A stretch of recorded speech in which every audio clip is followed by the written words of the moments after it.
Welcome to the Quarantine Players. My name is AJ Campbell, and tonight we have a delightful selection for you. We are reading Stephen Foster's Legend and Bridge. It is the story of Joan Crawford, Bette Davis, and Judy Garland living in a New York apartment. In this fictional account, Joan is trying to recruit Bette and Judy to a new project. Of course, Joan and Bette's feud is the stuff of legend. Davis earned an Oscar nomination for Baby Jane and snubbed her co-star Crawford, fueling all the jealousy and the rumors. Here, Joan needs Bette to recreate the magic. When I am choosing a play for the Quarantine Players, I ask why this play, why now? One particular aspect of the play is that they are held together up in the apartment. Davis and Garland are broke and dependent. They are denied, through circumstances not of their own choosing, access to the very thing that they use to give themselves love, purpose, and attention, their work. Kind of feels a little bit like now. We hope you'll enjoy Legends and Bridge. Let's meet our cast. Hi, I'm Lily Mercer, and I am playing Joan Crawford. Hi, I'm Judy Lewis, and I'm playing Judy Garland. Hi, I'm Gayle Grimes, and I'm playing Bette Davis. Hello, I'm Adam Turck. I'll be playing the taxi driver and Madison. Hi, my name is D. Scott Graham, and I'll be playing Tennessee Williams. And I'm Chelsea Burke. I'm directing, and I will be reading stage directions. Legends and Bridge, a play by C. Stephen Foster. At Rise, Joan Crawford sits on the couch inside her immaculate white living room of her Manhattan apartment. She wears a perfectly tailored pantsuit dated 1965, the ultimate multitasker. She has the radio playing softly behind her, reads a fan magazine, and rolls an empty Pepsi bottle under her foot. Picks up her Pepsi from the coffee table and drowns it in one gulp, then belches loudly. She speaks into the telephone.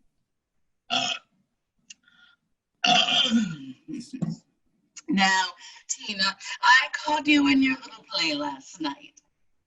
Well, darling, I sat in the back all by myself, and then I snuck out quietly. Darling, I wanted it to be your night. I wanted you to have all the attention, I thought.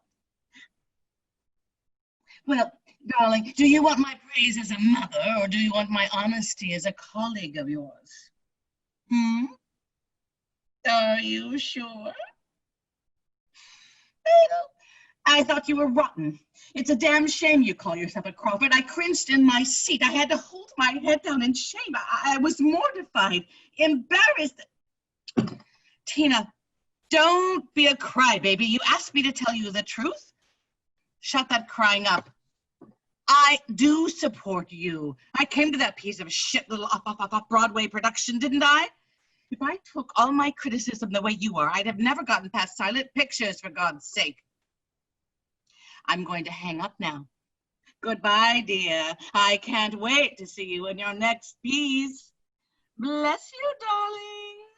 She hangs up the phone with a look of glee in her eyes. She picks up the magazine and snarls at it. I don't understand the public anymore. Look at this trash. Not a single one of these young modern actresses contain even a trickle of glamour. It's all about ass, tits, and muff. Not much has changed, if you honestly think about it. I remember when my mug used to grace the cover of this old rag. I was the one who rose to the top out of nothing but sheer determination, and all the odds piled up against me.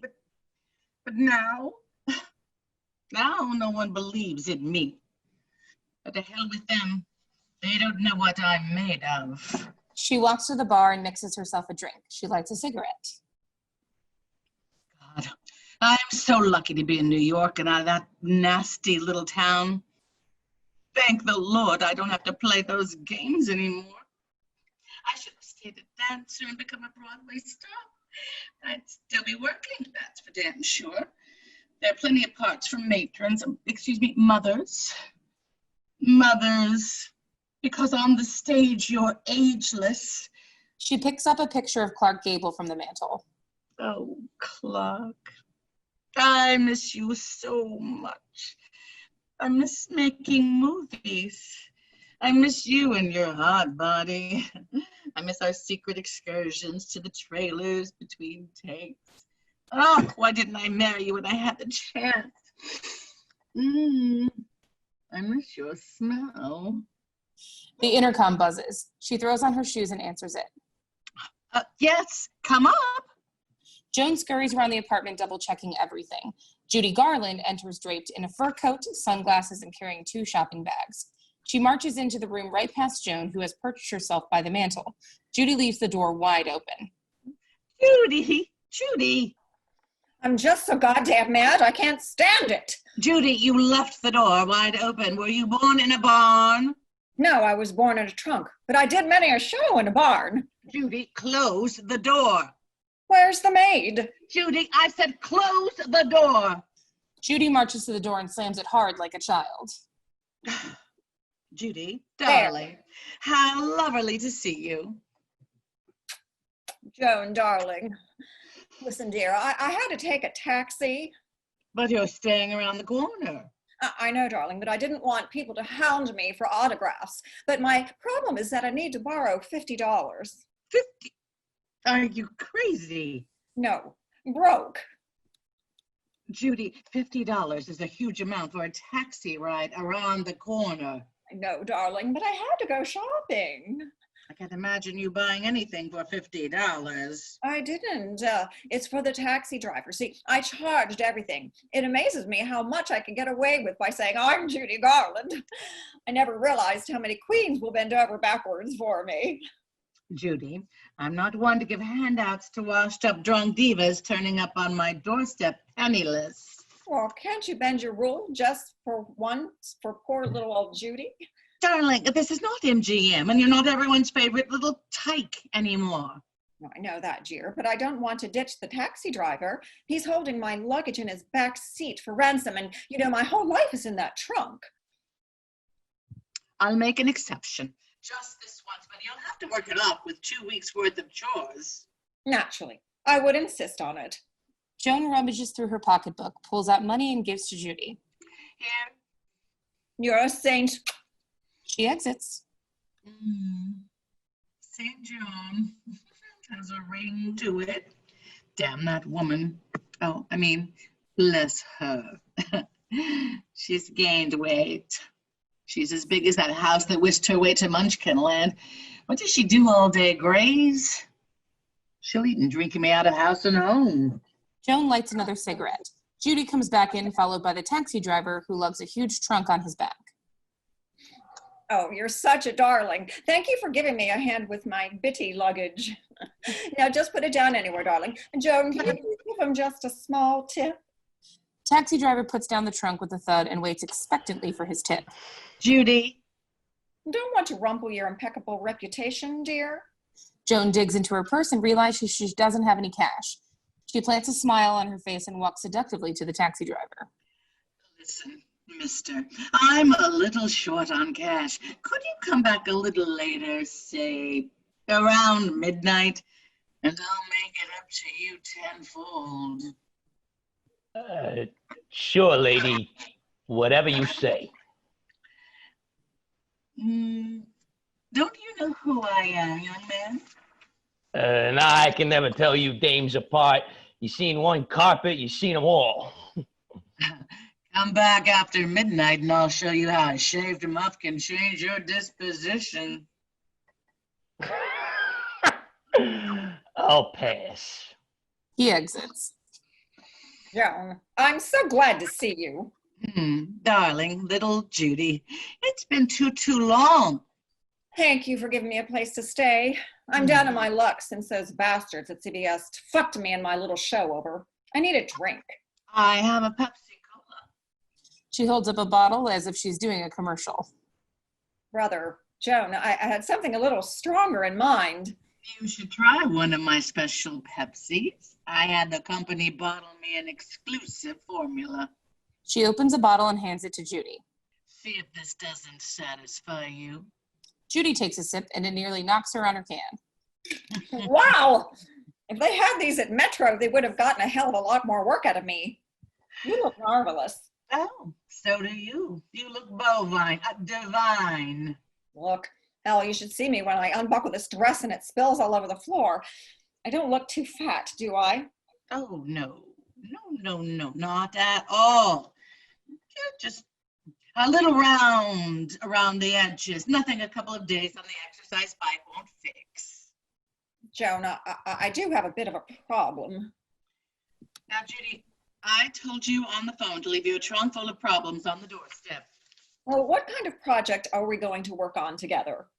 I'll tell you when she gets here. Oh, I'm terrified about going before the camera again. The last picture I did, the critics ripped me a new asshole. Those fucking bastards.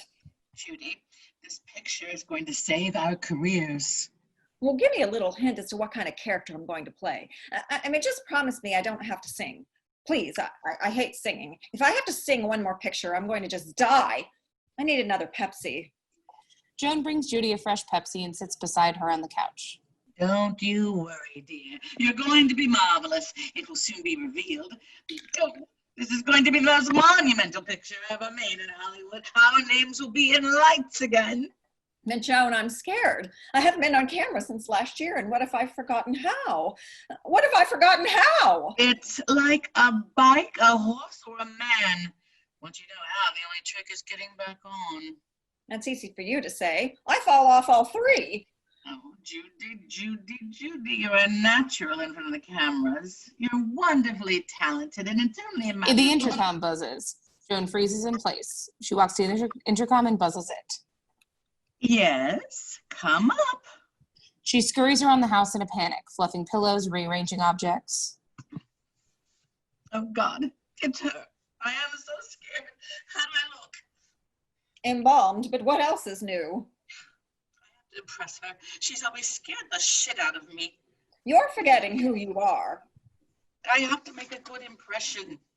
You're a star. The door flies open and Bette Davis enters like a bull in a china closet. She wears sunglasses and old mink and twirls a cigarette. She carries a small suitcase in her hand. She slams the door behind her with her foot. Bette, darling. What a dump. I worked like a dog scrubbing this place from top to bottom. You never had a single grain of taste, Miss Crawford. Won't you please sit down? If my ass is clean enough to plop down on your plastic-covered poop. You look wonderful, Bette. Bette removes her sunglasses, wrap, gloves, and hat without missing a puff of smoke. Thank you, Judy. Well, let me tell you, I have been through hell and back. I'm fit to be tied. Drink? I thought you'd never ask. Please, forgive me. Judy, darling, will you make Bette a drink?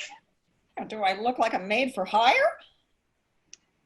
Miss Davis is thirsty and my hands are shaking.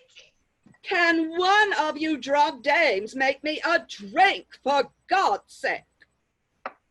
Yes, Bette, darling.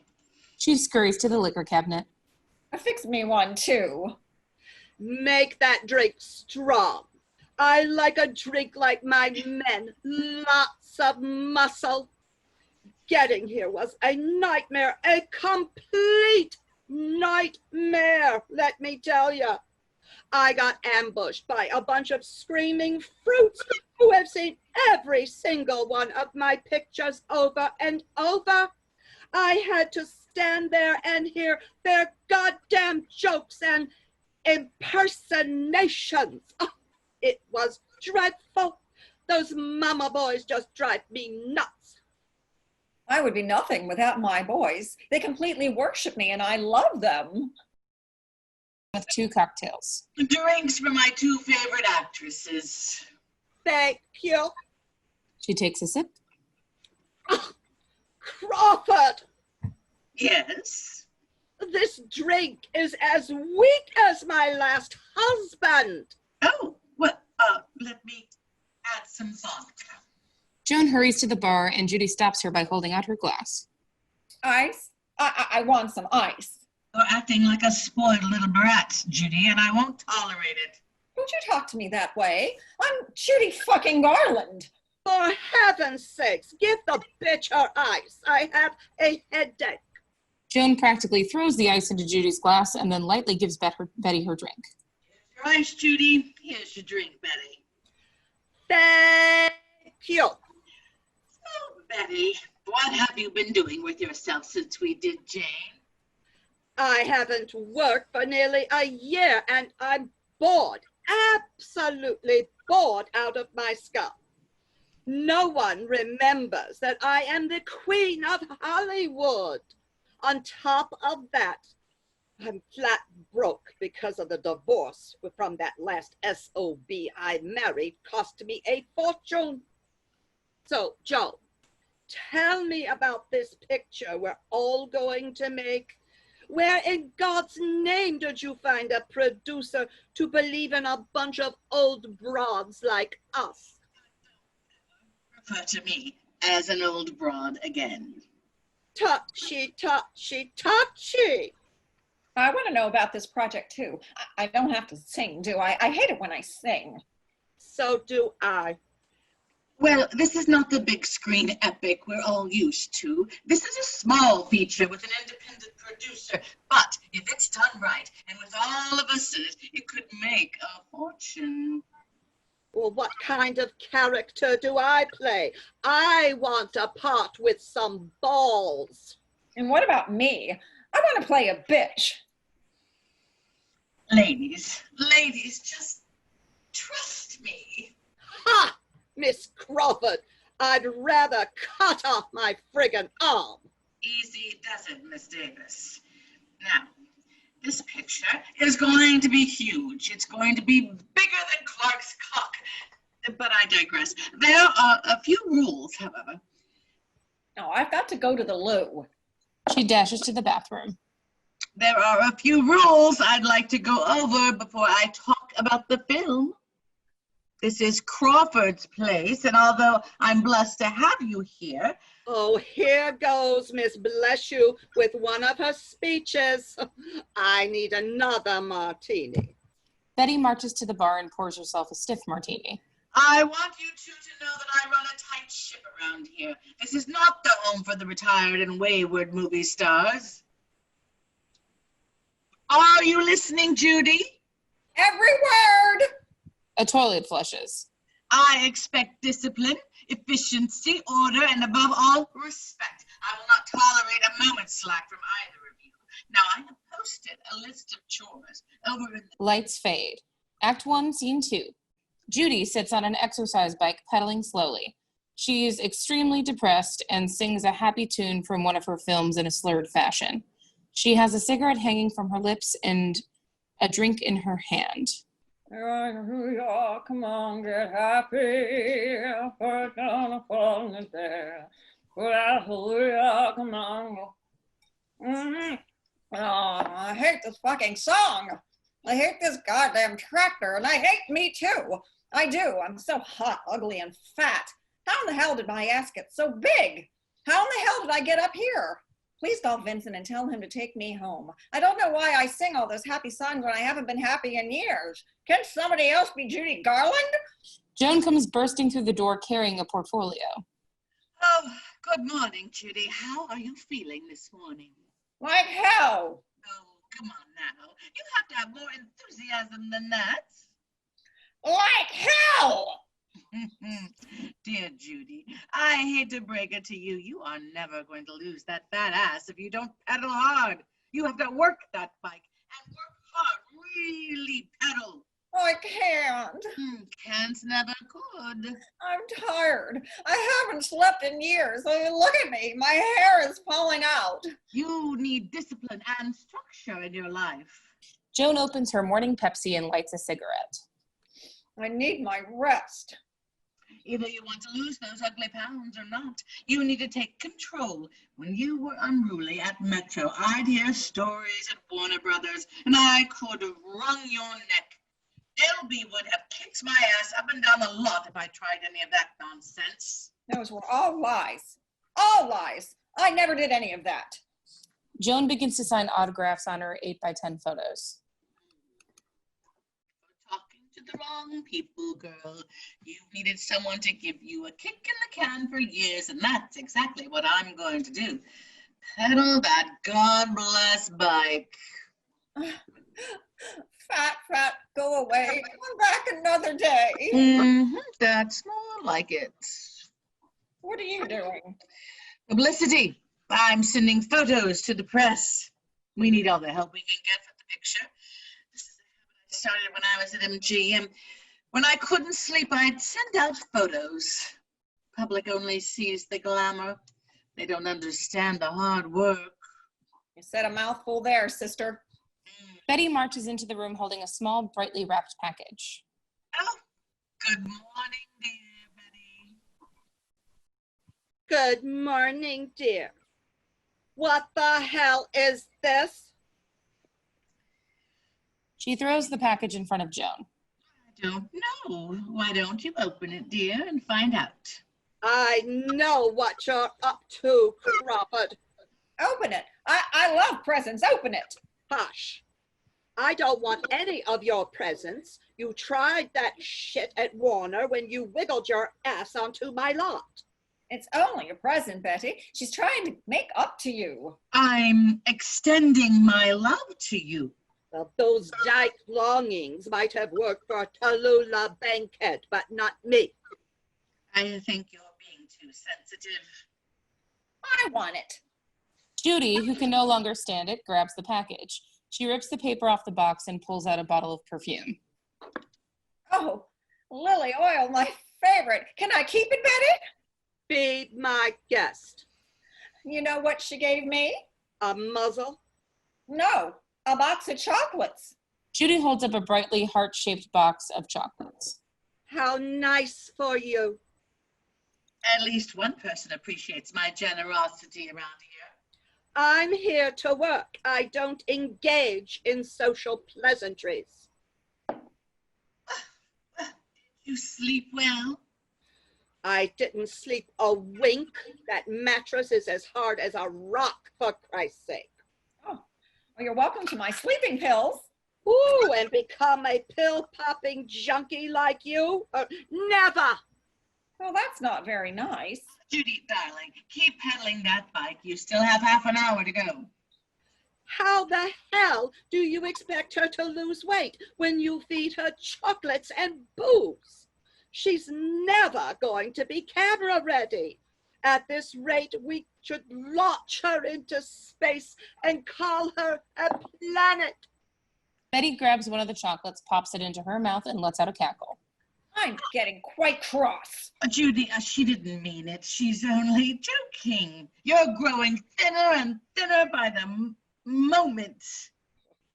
Why are you so eager, Beaver, Miss Crawford? I awake with a mission in my heart. I have a strict schedule I adhere to. I take a morning walk around Central Park just to warm up the gams. Crawford, I want to know about this picture. I haven't laid eyes on a script or a contract. Me too. I want to get started.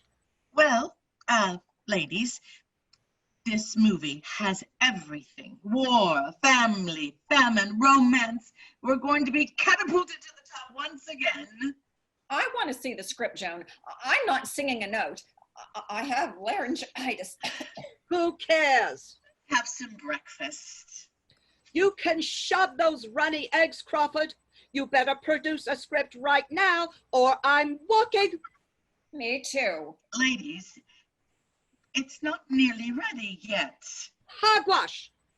Joan goes to her bag and pulls out a monolithic script. Judy and Betty make a beeline to her, attempting to pull it out of her hands, but she holds it above her head out of their reach. They jump to grab at it like two children. No, Let me see my part. I better have a good monologue. ladies, please. I have been working for several years with various writers on this project. Spare the narrative. I want to see my part.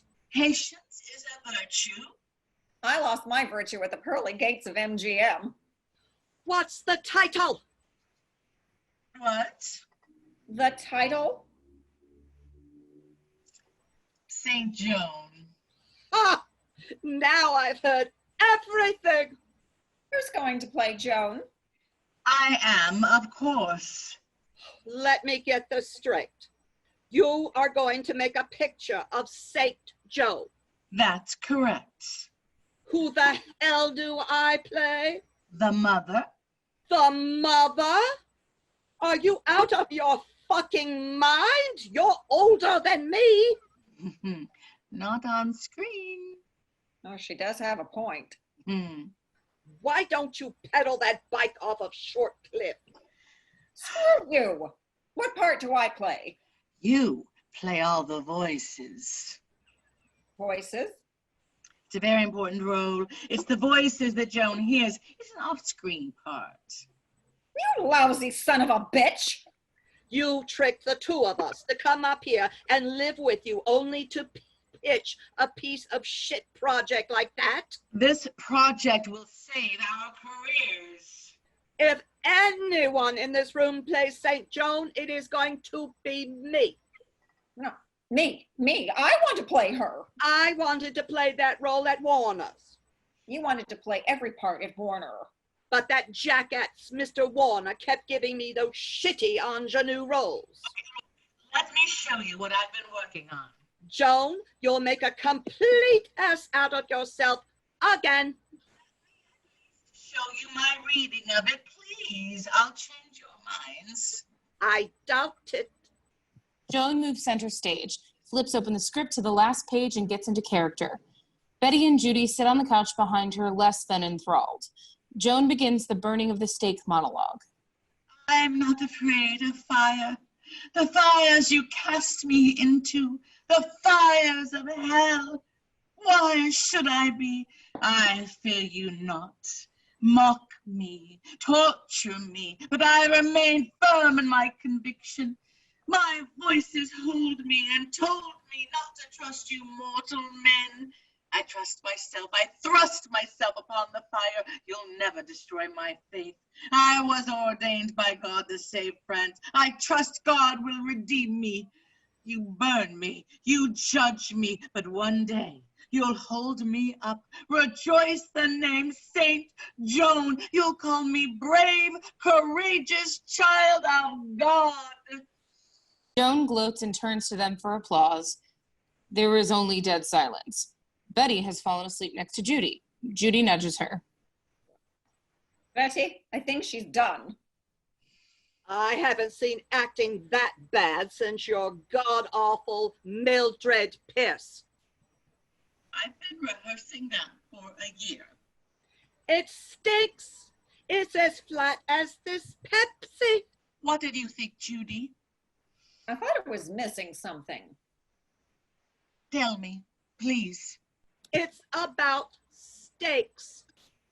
Steaks? Steaks. Steaks? Not porterhouse. Not those bloody things you throw at your guests at dinner parties. Risk. St. Joan is being burned at the stake, for God's sakes. She's pleading for her life. Can I say something? No. Judy walks to the liquor cabinet and pours herself a drink and sulks. What I'm saying is, your interpretation is rotten. You have to give St. Joan some balls. This isn't one of those melodramas you did at Metro, and she's not wearing an Adrian gown. She is on her deathbed. Here, let me show you. Bette grabs the script, throws on her glasses, clears her throat, and tears into it. I'm not afraid of the fire, the flames you cast me into, the fires of hell. Blah, blah, blah, blah, blah, blah, blah, blah. Just cut all the rest. It's all tripe. One day you'll hold me up. Crawford, who did you blow to write this crap? You called me the brave, courageous child of God. She takes a big sweeping bow. Thank Bette, you. Bless you. That was divine. Suddenly, out of nowhere, music. A spotlight and Judy. She sings St. Joan's last speech. Joan and Betty stare in astonishment. This is a mistake, being burned by stake. Where is God now, oh Lord, how? I had a single vision, one purpose and one mission. Now I'm a heretic, a horrid wreck. Flames touch my hem, my living grows dim, my faint heart beat, I can feel the heat. I'm doing God's will to honor, to kill. Wish this song I plea, save me, God, save me. But alas, I know where I go. Heaven waits for me, you'll see me shining through, getting the best of you, voiced by a tiny spirit. Can't you hear it? For my highest good. A gilded sainthood, if it's Joan you're going to turn on, you're gonna watch her scream and burn on. So bring on the wood, boys, bring on the wood. Applause. Judy bows to the audience, pleased with herself. They call me a living legend, you know. St. Joan is a martyr, not a torch singer. Did you see A Star is Born? I slept right through it. Now you look here. The movie was brilliant. Judy, dear, I must give you an honest appraisal of your work. Your weight went up and down from take to take, and then I couldn't. You take that back, you hussy. Oh, don't get so hot under the collar. It's true. Everyone knows the only drunk in the picture was you. Judy tosses her drink in Betty's face. I hate you. I've always hated you. And you too. And I hate me too. I do. Judy, in a fit of hysterics, runs into the bathroom and slams the door. Now look what you did, Joan. Just being honest. She's going to try to cut off her fucking head. Oh, sweet Bloody Mary, but my white bathroom rug. You better get her out of there. Joan opens a fresh Pepsi, lights another cigarette, thinking of what action to take. Tina used to try this shit with me. Thank God that brat is out of my hair. Judy has that same belligerent mentality, and I'm going to knock it out of her. Joan bangs on the door, then talks sweetly as if to a child. What are you doing in there, little Judy? I'm looking for pills. I'm going to kill myself. Meanwhile, Betty sat down and has discovered Joan's portfolio, opens and begins to mark huge X's over Joan's glossy face. Here we go again. Oh, now don't do that, Judy. Please come back to the party. We were having such a delightful time, weren't we, Betty? Of course. Come out, dear. We'll let you sing over the rainbow. What a treat. Will you can it? I didn't say anything. I was talking to Betty, dear. Judy, please come out of that bathroom. My patience is very low today. I'm going to kill myself. I'm through with pills. They take too long. I'm going to slit my throat. A glass shatters in the bathroom. Joan runs to the bathroom door and puts her ear to it. Oh, God. Betty, help me, please. When BD threw tantrums like that, I would leave the house. I never had time to put up with her petty bullshit. That's a brilliant idea. Bless you. That'll get her out. Besides, I've got to piss. May I look? Don't push it, Miss Hudson. Sorry, Betty, dear. Well, Judy, Betty and I are going out for a little bite to eat. Betty stands up and grabs her purse. Judy, we're going to your favorite restaurant. Hamburgers. French fries. Fuck yourself. I'm never going to eat again. Joan called me fat, and I'm going to stay in here until I starve myself to death. Well, have a nice time. Let's get going, Joan. Hey, Betty. Oh, and don't forget the Pepsi. They have a tendency to water down the drinks at the Rainbow Room, those cheap cocksuckers. The two women grab their mink coats from the hallway and leave out the front door. Silence. Judy comes out of the bathroom. Her hair is disheveled and her makeup smeared. She goes to Joan's record collection and finds her Carnegie Hall album and puts it on the turntable. She puts the needle down, and as the overture begins, she pumps herself into the legend Judy Garland and sways to the memory of her legendary night. She crosses to the phone. Hello, Butch. This is Judy. Oh, darling, I'm fine. I love you too. Listen, I'd like to order a meal. Several. I'd like a side of beef, a case of Blue Nun, a gallon of mashed potatoes, and don't forget the gravy this time. She hangs up the phone. She spies the St. Joan script on the coffee table, picks it up. She fishes her reading glasses from her handbag and puts them on. She leans leisurely back on the couch, props her feet up, and throws open the script. Oh boy, some light reading. Lights fade. Act 1, Scene 3. Later that night, Judy is passed out on the couch. The apartment is a wreck. The floor is littered with food containers, alcohol, and pill bottles, and a record scratches on the last groove. Shortly, Betty and Joan appear in the doorway. Joan is in heaven while Betty is bitter. Betty, our fans still remember us. Joan, you were always a publicity whore. I'd bottle myself and sell it door to door if I felt it would help me get ahead. You should stick to head like you've always done. Betty throws her fur at Joan, who hangs them both up in the closet. Betty enters further into the room and is the first to discover the trashed apartment and smiles. Betty makes a beeline for the bar and mixes herself another drink. I tell you, Betty, there's nothing more invigorating than having fans tearing at you, begging for autographs. Joan turns around and sees the destroyed apartment, and her jaw hits the ground. Her eyes survey the damage and then land on Judy on the couch. She moves to her. Dear God, she finally ended it. She's not dead, unfortunately. She's passed out.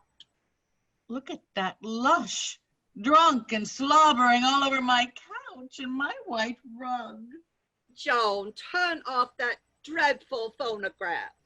Joan crosses to the record player, removes the needle, and holds up Judy's Alone album. Betty, she's been listening to her own records. How that singing sociopath has made it this far, I'll never know. Betty, I can't stand it for another second. Help me clean up this pigsty. Joan drops to her hands and knees and begins to clean up the mess. Forget it, Joan. I'll drop my gin. When I get my hands on that lush, I'm going to show her. Betty, who has sat down, discovers Judy's little black book beneath her. She holds it up. Look what I found. Judy's diary. Put that down. Rude, how rude. I'm going to read it. I've decided to write a book. I finally have something to write about. Christ. Stop that nonsense and help me clean up this mess. People I hate. L.B. Mayer, Sid Loft, Bette Davis, Joan Crawford, Judy Garland. Joan picks up a voodoo doll from the coffee table. Oh, Betty, look. She made this cute little doll. That's not a doll. She looks like me. Oh, but the poor dear has pens stuck in her. Idiot, that's a voodoo doll. Joan screams and throws down the doll. She continues to clean. She's trying to kill me. Joan, why should that be a surprise to you? Everybody wants you dead. That's not very Christian. I'm not a Christian. God loves me. God might love you, but everyone else thinks you're an ass. I don't know why I allowed you to shuck up with me. The same reason you do anything. Publicity. I did this out of sisterly love. Joan lets out a blood-curdling scream.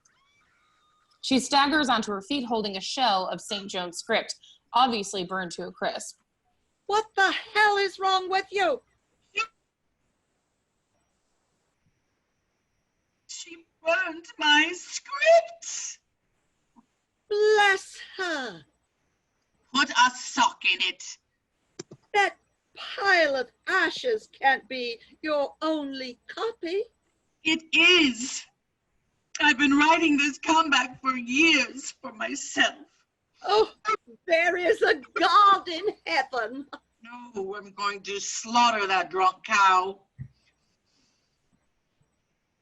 Joan shakes Judy violently. Garland, this is your wake-up call. No. Oh, tell Mr. Mayor I'm sick. Bette crosses to Judy and shakes her too. Judy, get your whore ass up. Help me pick her up. With her litter-bearing hips, I'll throw my back out. They pick her up and she mumbles something incoherently and falls back onto the couch. I have some smelling salts in my purse. Bette gets a smelling salt from her purse and puts it under Judy's nose. Judy rouses slowly. I smell Sid's mother. Where am I? Pay attention, for God's sake. This isn't Kansas, and we're not friends of Dorothy. Am I over the rainbow? Well, do I look like the Tin Man? Oh, God. No. No! She blacks out again, falling back onto the couch.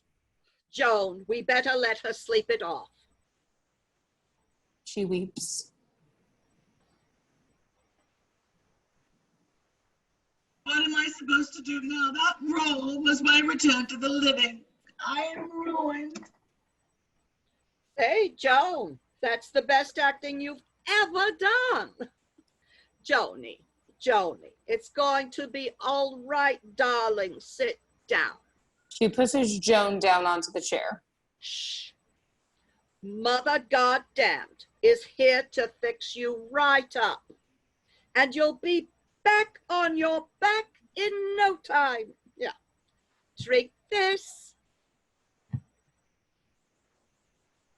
And put this under your tongue. She puts a cigarette in Joan's mouth like a thermometer.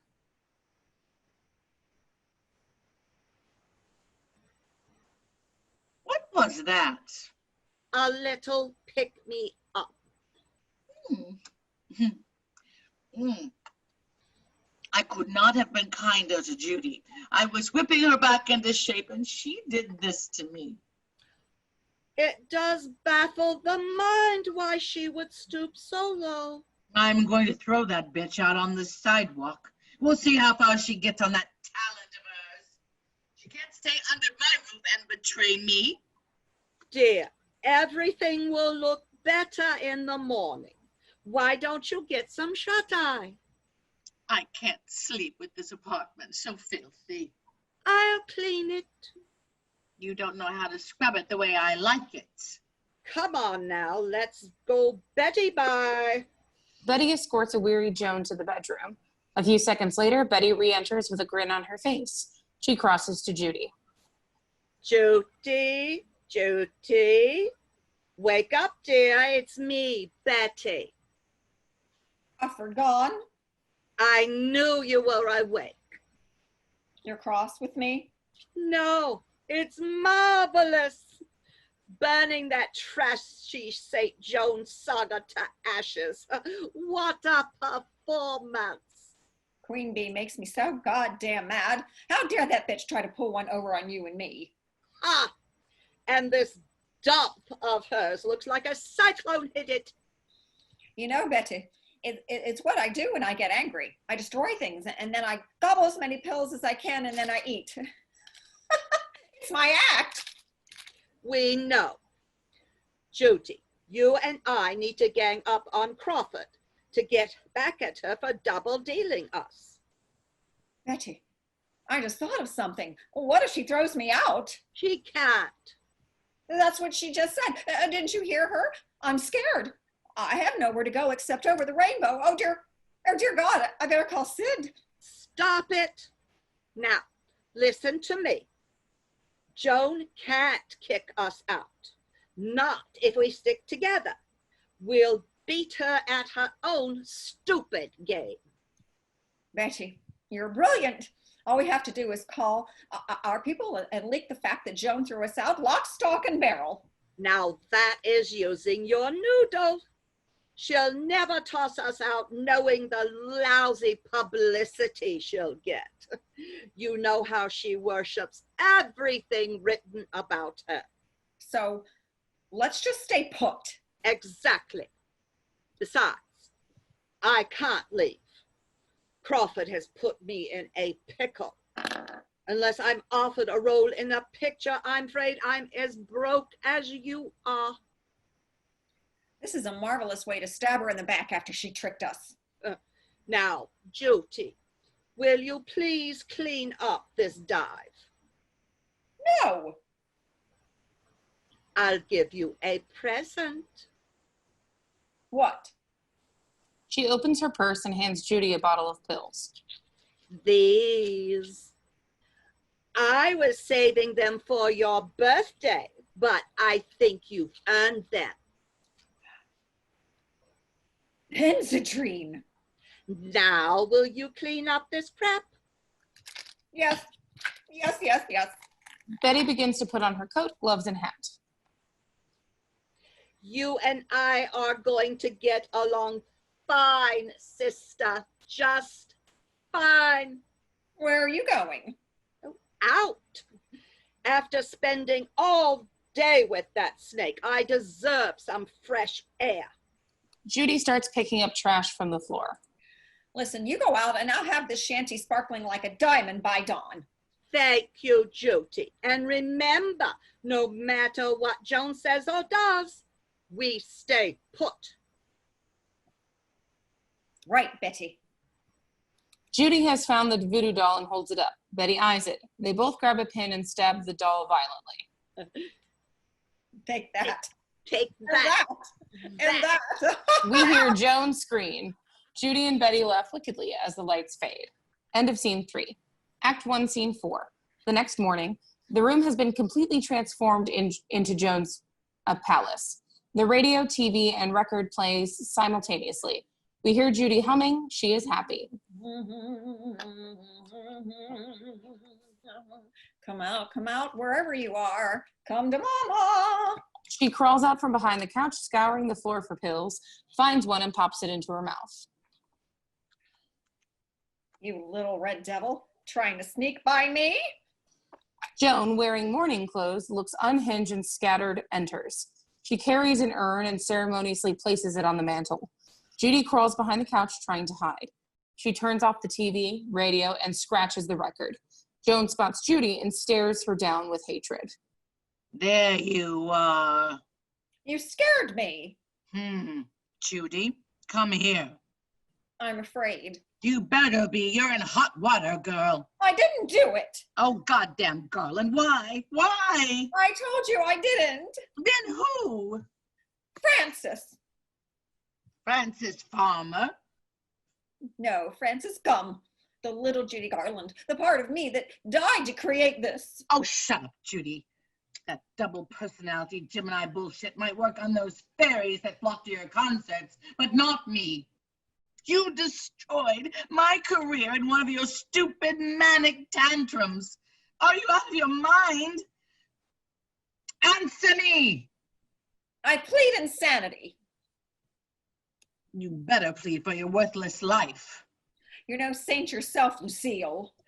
I'm warning you, Francis. Don't push me or I'll make sure... Or you'll what?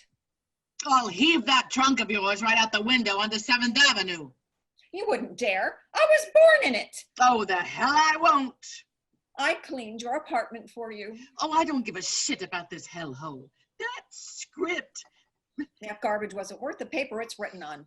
Voices my celluloid ass. How dare me? How dare you? Judy, There's no controlling you, is there? I tried my hardest to be sweet to you, and you shit all over me. I want you out of here. She crosses to the phone. Hello, security. Judy crosses to Joan and grabs the phone out of her hand. Give me that. You don't know who you're dealing with. Go ahead and try to throw me out. I dare you. But let me warn you, I'll be on this phone to the papers quicker than you can say Clark Gable. You have I'm not a girl. Now you get this straight. I'm going to stay here, and there's nothing you can do about it. I'm going to park my fat ass on this divan until my next comeback at the palace. no, Judy. Honey, I'm hearing voices. we have to iron this out. Judy covers her ears and begins to sing at the top of her lungs. Oh, damn you, woman. I'm happy. so bored. This is unacceptable. Unacceptable, you hear me? I'm tired of dealing with you. Oh, She storms off into the bathroom. Judy reclines back on the couch, satisfied with her victory. Poor, phony Joni. Joan storms out of the bathroom more enraged. you gobbled every pill in my medicine cabinet. Just then, Bette comes through the doorway. She looks radiant. Guten Morgen, Joan. Buenos Aires, Judy. Good morning. What's good about it? Oh, girls, I have some important news. I'm in love. Who is he? Shh, you'll wake him. Wake him? You mean he's here? Oh, yes. She sits on the couch. His beauty can't be described. He's charming, he's graceful, and the most attractive man I have ever met. He has the body of a Greek god. And virile, my God, he wore me out. I can barely walk. Where did you meet Mr. Hot Britches? Last night after you went nuts, I went to Sardi's. I was having a cocktail at the bar. He appeared out of thin air. How romantic. This isn't the Hollywood canteen, and you're too old to be entertaining the troops. Jealousy isn't your best color, dear. Try peach. Yo, damn it, I want you all to clear out. I'm through playing this game. The games have just begun. That's right, crawfish. We're not budging an inch. I'll make your lives a living hell. You're the one who made us move in here with that stupid St. Joan idea. I'm at my wit's end with both of you two pickled pusses. If you know what's good for you, you'll let the door hit you where the good Lord split you. Betty! Oh, hush. Here he comes. A very handsome man in his mid-20s enters wearing a towel exposing his chiseled chest. This is Madison. Morning, ladies. He drops his towel and walks boldly through the living room into the bathroom. Judy and Joan stare at him in amazement and disbelief. Bette just beams and prims. So it's sausage for breakfast. Blackout, end of Act 1. Act 2, Bridge. Act 2, Scene 1. 2 months later. All four are playing bridge around the coffee table, and a thick cloud of smoke hovers above them. Joan and Judy are partners. Bette and Madison are partners. Madison acts as the dummy. A note about their appearance and manner: they have dropped their guards, and the gowns are a tad less glamorous. It is obvious they have been living together for a while. It's your play, Jutes. I'm thinking. It's only bridge. Take your time, we're ahead. What suit is a trunk? Hearts. She's so sweet. Joan and Bette look at him. Meanwhile, Judy pulls out a book of hints and reads it. Bless you. He meant me, dear. Actually, I was referring to her. He nods to Judy. Madison, aren't you supposed to be the dummy? Well, I... Act like it and clam up. Now, Madison, stand up for yourself. Bette, dearest, What? Woo. I'm trying to concentrate. Not now. If you have something to say, spit it out. You look lovely, dear. Thank you. It's clear who wears the pants in your household. And he better never forget it. This is the longest game in history of bridge. Madison, run into the kitchen and grab me a Pepsi out of the Frigidaire. Yes, Miss Crawford? He jumps up. Oh, dear Madison, you've lived here 2 months. You could be less formal. Yes, Lucille LeSueur. Good, honey. Madison walks into the kitchen. Judy finally throws down her last card. Read 'em and weep. I knew you had that ace. Good girl. What is that in your hand? Judy hides the book behind her back. Nothing. Betty stands up and tries to pry the book out away from Judy, who has a death grip on it. Give me that book, you little cuss. She bends Judy's arm behind her back. Ouch, you're breaking my arm. Madison comes back carrying a present, reading a letter. Joan, I can't read your handwriting. Rushes to him and snatches the letter gift and hides them. Not in front of Bette, you dope. Oh, I love cufflinks. Say Indian before I twist this off. Madison sees Betty twisting Judy's arm for the first time. Betty, leave her be. She was cheating us. She's going to murder me. Let her go. No. If you don't let her go, I'm not taking you to paradise tonight. You don't play fair. She releases Judy. There. Betty sits on the chair, removes her glasses, and poses seductively. A game of bridge, and you act like it's the goddamn Olympic Games. Did she hurt you? She broke my arm. My left one, too. How will I throw the microphone cord? There goes my comeback at the Palladium. Judy puts her head down on the table and cries. After about a minute, she looks up to make sure that she's still getting attention. Now, dear, I won't tolerate you persecuting my Judy. She's a big bully. Are you too, Helen Keller? She was cheating. Cheating. You didn't have to torture me. You should be ashamed of yourself, dear. Judy, I'm sorry. I'll live. She crosses to the couch and sulks. Madison nurses her, and she loves the attention. Shall we finish the rubber? What's the score? And then we take it. You padded the deck. That's untrue. We are winning because of skill, engineering, and strategy. Being a sore loser doesn't suit you. I'm not a sore loser. I don't mind losing fairly, but Our Lady of the Diet Pill was blatantly cheating. I wouldn't be surprised if she didn't have a card tucked up her ass. Let's play another game. Old maid. All three recoil in horror. I could go for a rousing hand of strip poker. I don't want to play cards anymore, like an old biddy. I'm bored with this crap.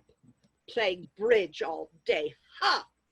I'm tired of resting on my laurels. I want to act. I was attempting to get you in front of the cameras again, but... Judy destroying that dismal St. Joan epic was the most humane act of the year.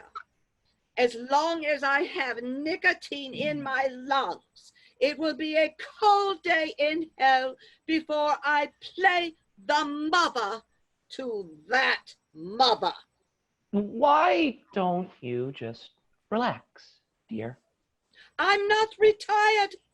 There's plenty of piss and vinegar in me. If you three stop bickering for 1 second and put your thinking caps on, you could probably come up with a St. Joan script with all of you playing the role. No comments from the penis gallery. Why didn't I think of that?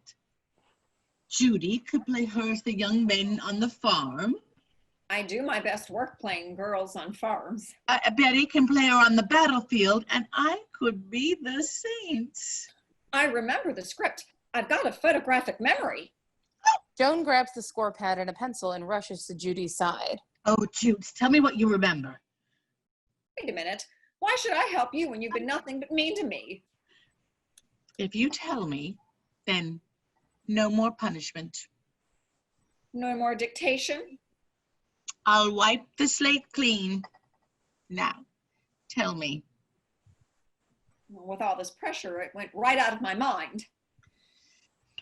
Maybe we should hypnotize her. Oh, sensational brainstorm, lover. Are you sure that's safe? Oh, certainly. Now, Judy, you sit on the Davenport and take 5 deep breaths. Madison puts a pillow behind Judy's head. I'll be your fluffer. Now, let your mind go completely blank, and I'm going to count backward from 10. And when I reach 1, you'll be in a deep sleep. 10, 9, 8, 7, 6, 5. I'm scared. Well, what if I go to the dark side and don't come back? We'll throw a party. Oh, shh. 4, 3, 2, 1. Judy suddenly passes out. And she's out. Madison, write down every detail. She hands off the pad and paper to Madison. Judy, can you hear me? Yes. I'm going to take you back into your memory where you see a script. I see one. Tell me what you see. France. A layer of fog lies around an old house and a young androgynous girl appears. That's me, St. Joan. Now, Judy, tell Mama more. She begins to... The doorbell rings. Judy's eyes pop open. Bette makes a beeline for the bar. Saved by the bell. Damn it. What happened? You failed, like always. Judy, door. You said no more punishment. Liar! My minute of graciousness is over. Open that door. Oh, don't make me answer it. Doorbell. I'll get it for her. You take 1 step towards that door, Buster, and you'll be gippy. Doorbell. I just can't. What if it's one of my creditors and he serves me a subpoena? Pretend you're the maid. Doorbell. You think I can? Sure, yeah, of course you Anyone would can. believe Antigone. Yes. Not. Well, as long as you believe in me, I think I can do it. Break a leg. Judy crosses to the door. We hear her off stage. She completely changes her voice to a thick German accent, pretending to be the maid. Guten Tag. Nein, ist noch hierin. Ja, ich liebe dich. Ja. She comes back carrying a huge manila envelope. What's in the package? Oh, I love fan mail. Joan snatches the envelope and begins to open it. You're not the only legend around here. Give me that package. Bette rips the envelope from Joan and tears the package open. In her haste, Bette doesn't notice the note that falls to the floor. Joan quickly picks it up. It's a brand new script. Yeah, She there's a note. kisses it. There's a note. Dear Miss Crawford and Miss Davis, I have written my new vehicle, Winter's Harvest, for the 2 of you to star in. Pick a scene for me to view, and I'll drop by in 2 weeks to watch. Sincerely, Tennessee Williams. How did that asshole know I was here? He's my uncle. Tennessee Williams is your uncle?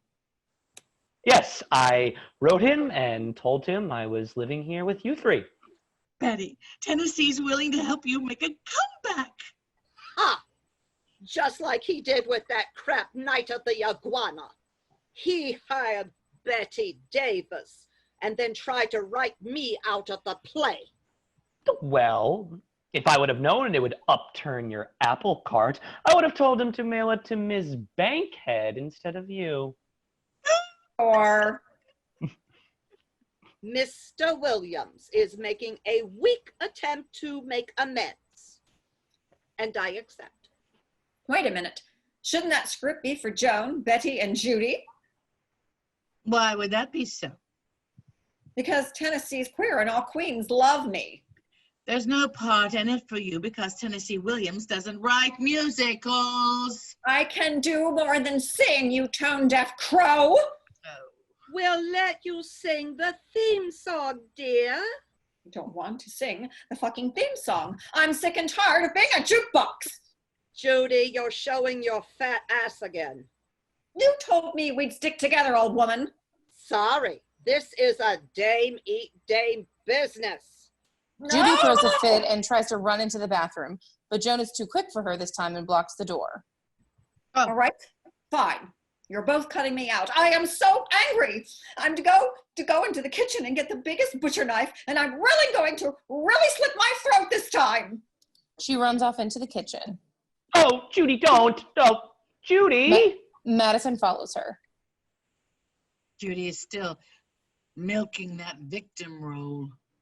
So unprofessional, but the Nellies flip over that crap. Well, honestly, I'm glad I've never been a fag hag. Lights fade. Act 2, Scene 2.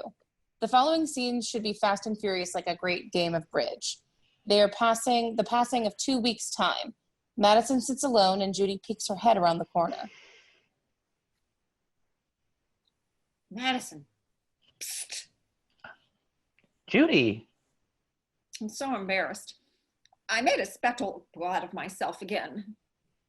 Poor dear. I was never strong like those two. I wish I was, but I'm more like a paper lantern in the rain. But your talent is astounding. Yeah, my talent. That's all I ever hear is my talent. I just want someone to love me for me. Not my voice, but for me. Lots of people love you. Name one. Well, your fans. My fans. I love them, but you can't take them home. You can't pack them up in your trunk and hold them when it gets lonely and dark. After a show, I walk in the door and Francis Gum holds out a drink to me and says, "Judy, we need to talk." That's so sad. I wish I could help you.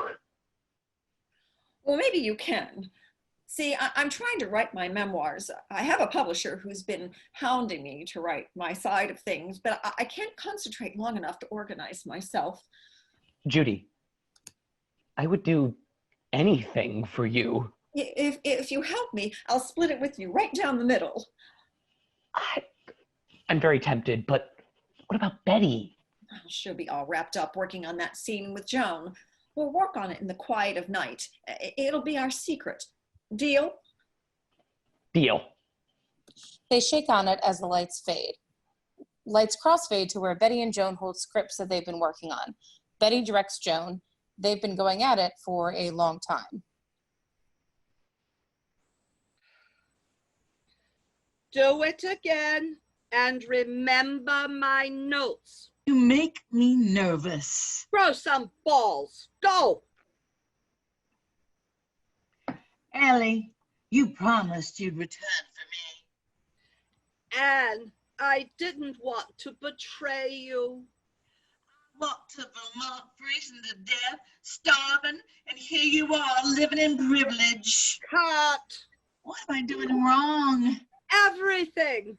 You must hold Tennessee in the same regard as Shakespeare. Who? Crossfade to Judy and Madison. Judy talks while Madison writes notes. Tell me about your TV show, Rumor on the Street, is that you were drunk. Untrue. That fiasco aged me 30 years. Because they canceled it?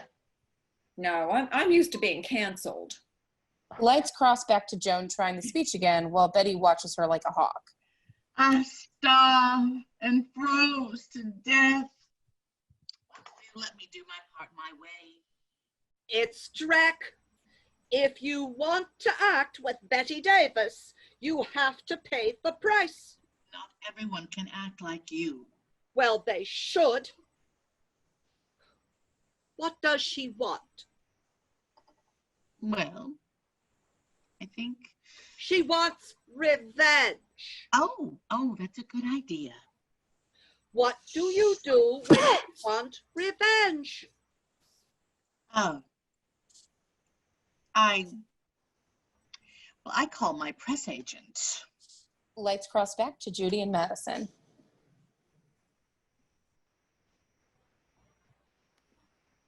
The most horrific thing that ever happened to me during that show actually didn't happen to me. See, my friend, sometimes it's what happens to someone we love that kills us. See, they murdered my friend Jack Kennedy, and I couldn't go on. I was shattered, and those producers told me I couldn't cancel my show. And I said I somehow had to pay my respects to this great man. And they told me I was insane, nuts, crazy, drunk, and that I was the only one who missed him. And I said, he's the fucking president. Somebody's got to do something. And right then I decided to go behind their backs and battle him, and they couldn't stop me. Not after I sang The Roof Off CBS. And I didn't sing for me, but for my friend. One of the kindest, sweetest men who lived. I swear to God, after I conquered that song, there wasn't a dry eye in the house. I used to sing Over the Rainbow to him on the phone to cheer him up. Not one single day goes by that I don't miss him. I know what you mean. He sure was cute. Lights fade to Joan and Betty taking a cigarette break. Joan does exercises while Betty mulls over the script.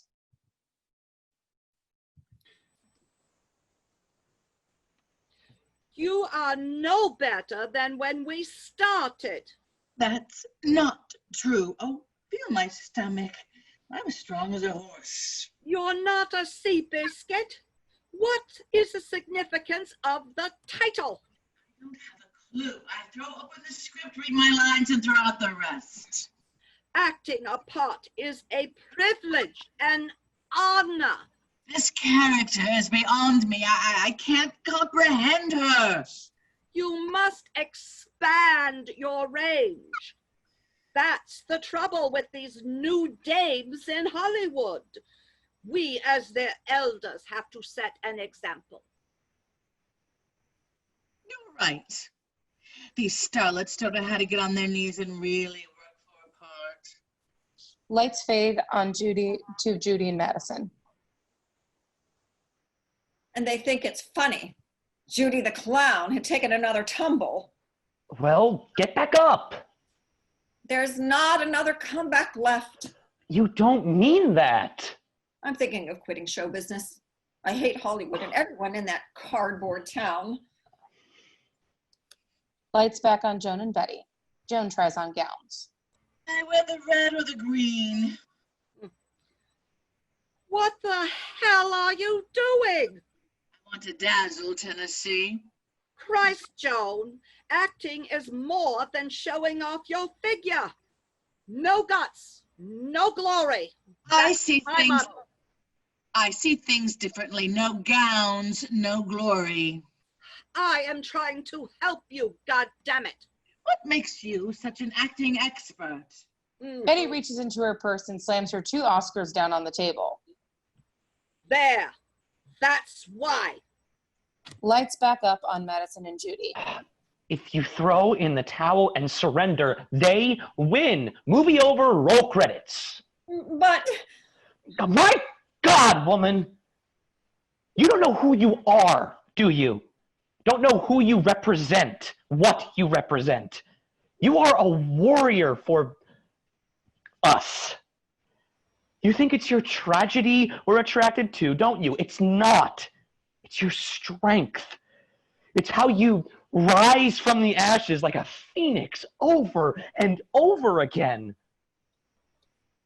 Mr. Kennedy is dead. You have to stand in his place. There's not a song left in my body.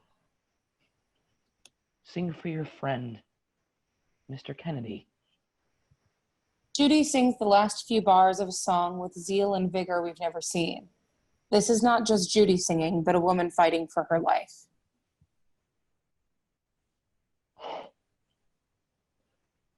That was the prettiest song I ever heard.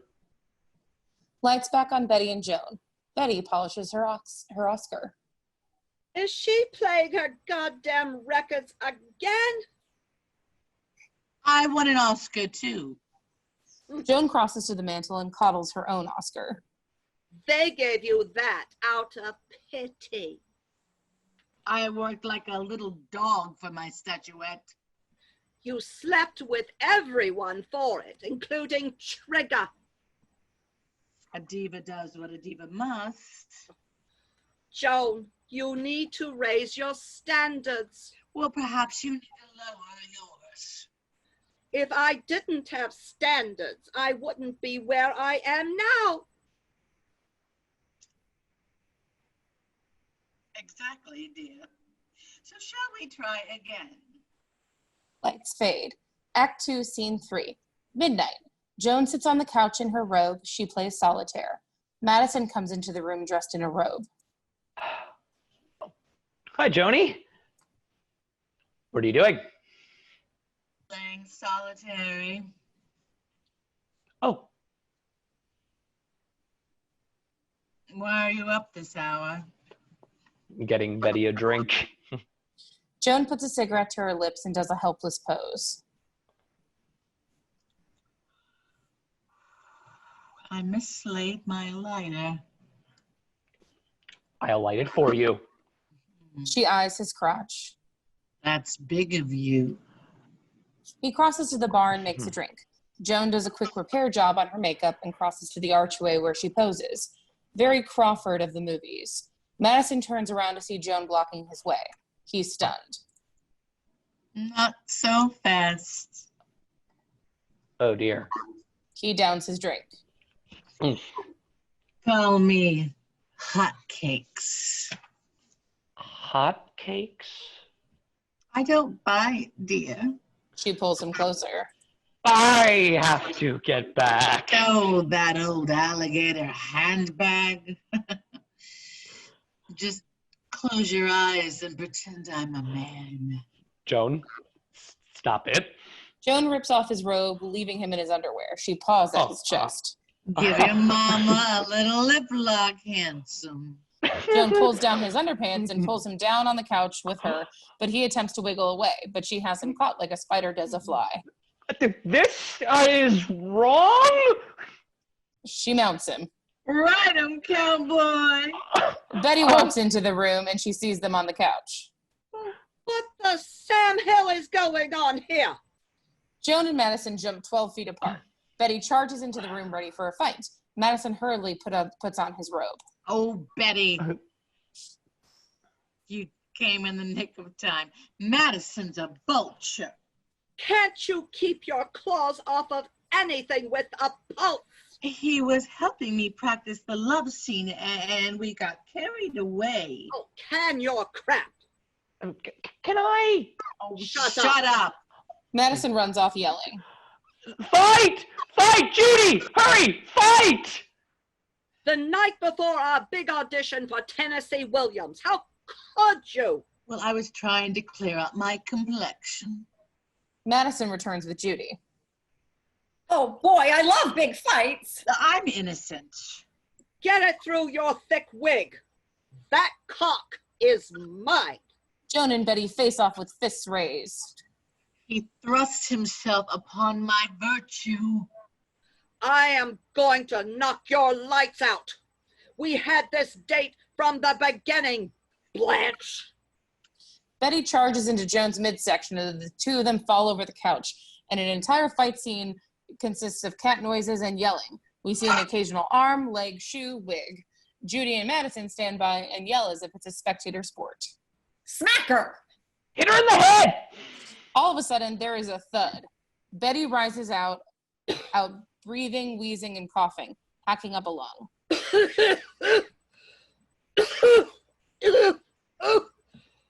For the love of God! What, dear? She nearly killed me with her thoughts. Joan and Bette, out of breath, climb onto the couch. After a moment, Judy begins laughing hysterically, and this causes a chain reaction.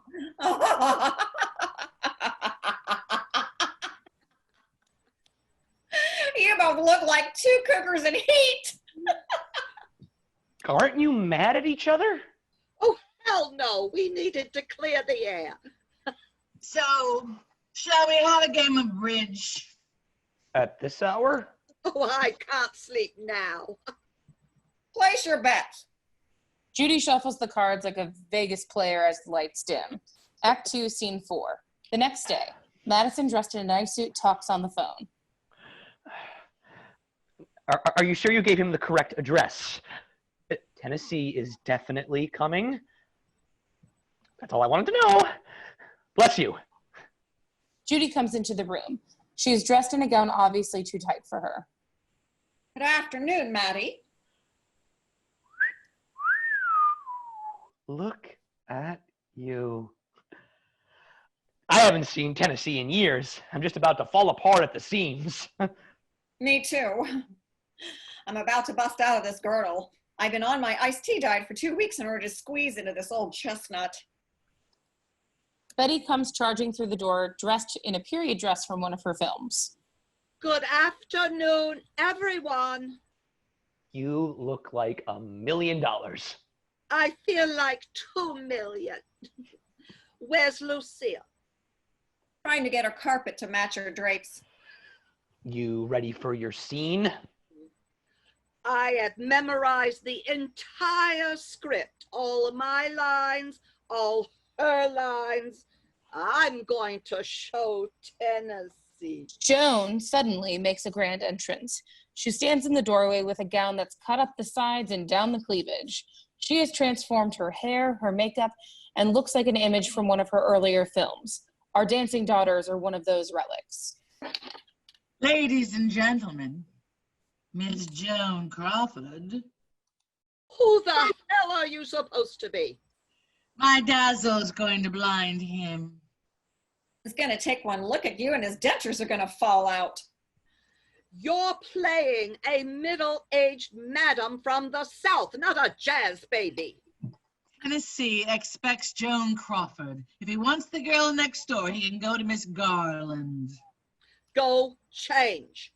You're going to blow our chances with your tits sagging on the floor. Intercom buzzes. Yes? Come up. Oh, this is the most exciting day of my life. Oh, I need the powder room. Judy runs to the bathroom. Joan begins running around the apartment straightening things. Dear God, look at this apartment. Dirty, shabby. Tennessee Williams stumbles in. He looks 99 years old. His clothes are rumpled, dirty, and he's obviously drunk. He wears an ugly toupee. Upon his entrance, he stumbles to the ground. Where's a pisser?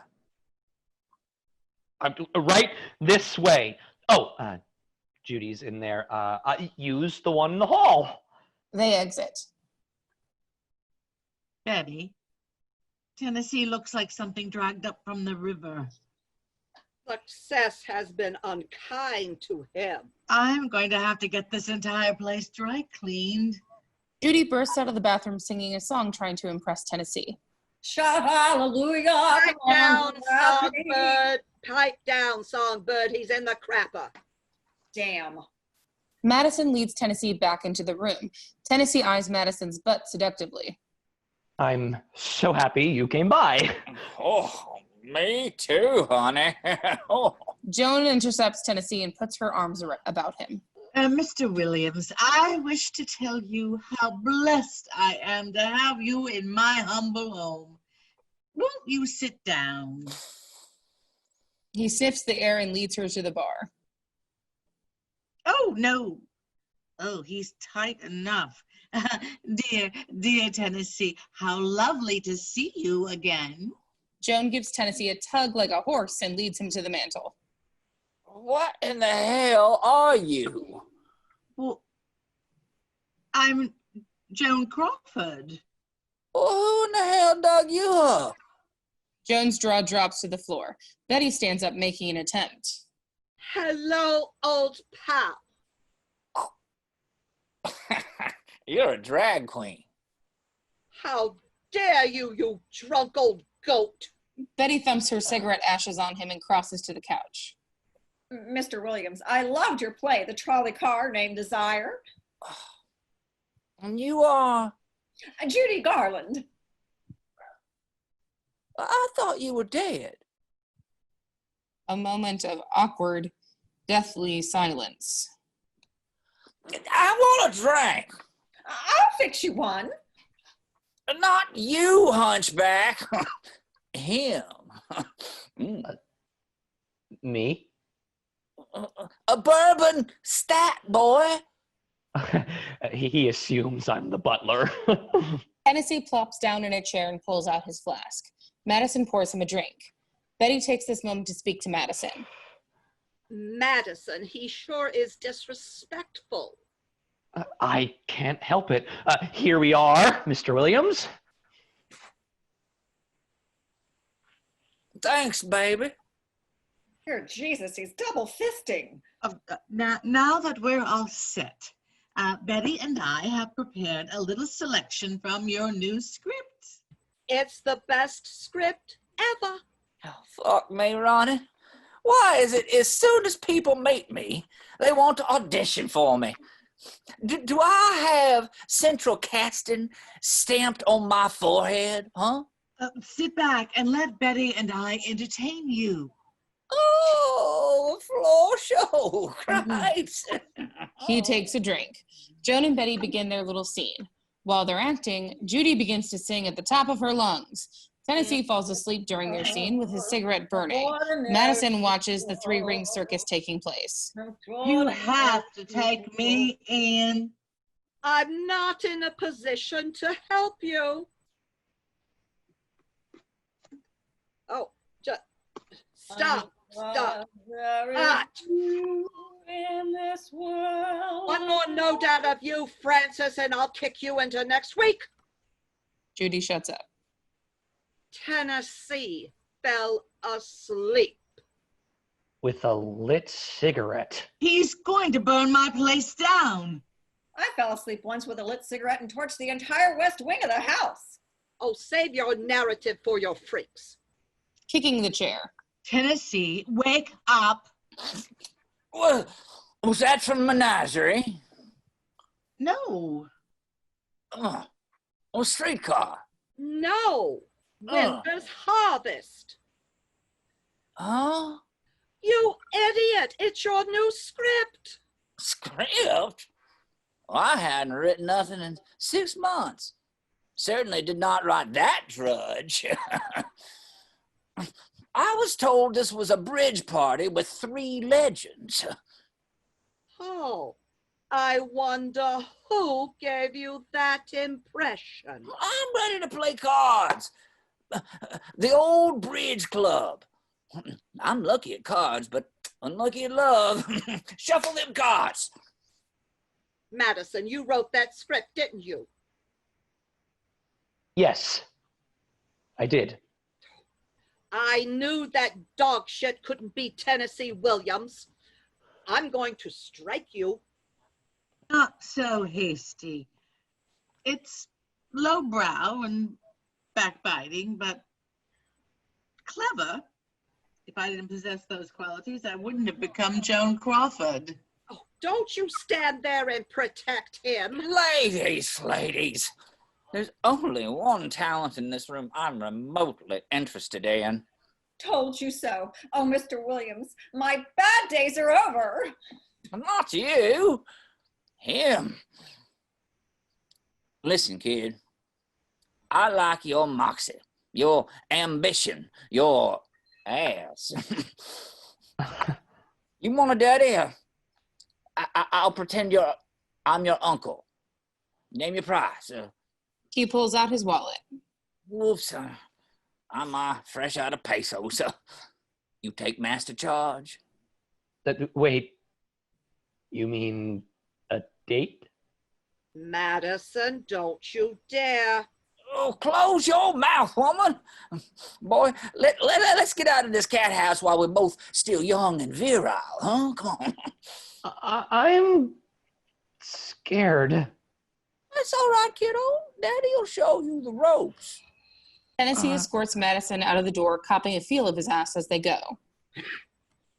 Tomorrow is my birthday, and we're having a little shindig in which you're cordially invited. Joan, Betty, and Judy have a moment of shocked silence. That's a fine how do you do. Foxed by a fluff. I've never been so humiliated in my life. What do we do now? They sit for a second, and Betty picks up Judy's book of hints and reads from it. Instructions for the advanced game of Old Maid. Blackout. Act 2, Scene 5. The next morning, Joan, Betty, and Judy play Old Maid. Each one has a birthday hat on.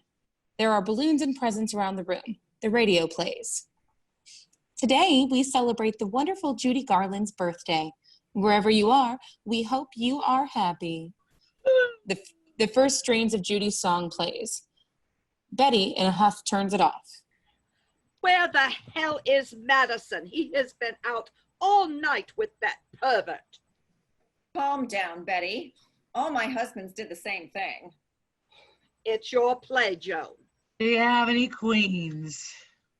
Do I ever? Oh, boy. Madison staggers in with his clothes tattered and torn. His hair is a mass of grease.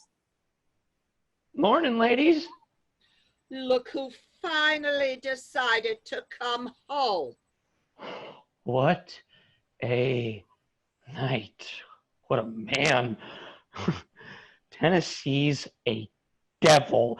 He took me to his pad and we smoked these funny little cigarettes and he defiled me. It was dark, nasty, and I'm in love. So, I'll bet you feel mighty proud of yourself, don't you? Fooling us old fossils.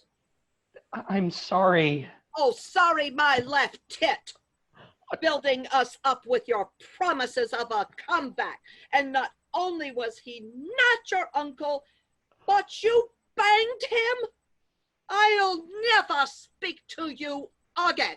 All right, don't fight. It's Judy's birthday. So what? She's decomposing, just like the rest of us. Well, let's leave her to her bitter Betty party of one and open the presents. The doorbell rings. They all freeze in horror. I'll get it. Madison goes to the door and talks off stage. Oh, yeah, I'll give it to her. He comes back with a telegram. It's a telegram. One of you ladies is very lucky. Who wants this? Me. I do. I want it. It's my birthday. Oh, Sit.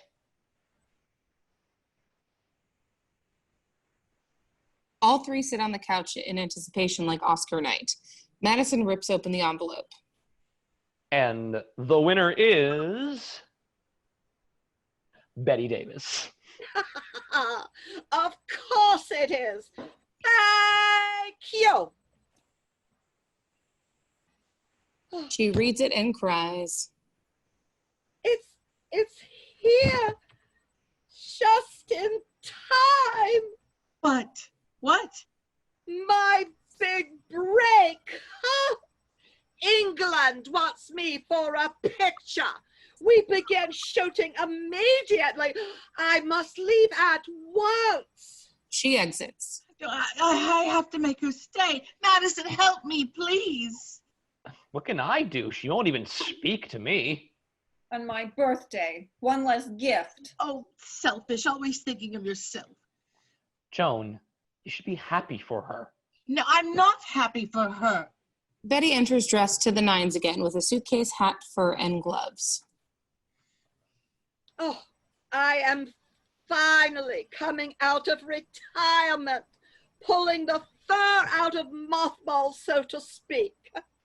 Well, who is going to wish me luck? Bon voyage, dear. Bette, you're just going to throw our friendship out the window? Yes. Joan, I never liked you. Never. No matter what you say, what you do, I will always loathe and despise you. Now, do you want to help me with my luggage? Joan sits down on the couch and pouts. Bette, aren't you going to say goodbye? Oh, dear, dear, sweet Madison. Our love affair was doomed from the start.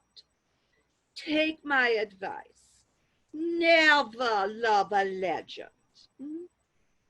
Judy, dear, you take care of this helpless sheep. Yes. Judy, we're all rooting for you, so don't destroy yourself.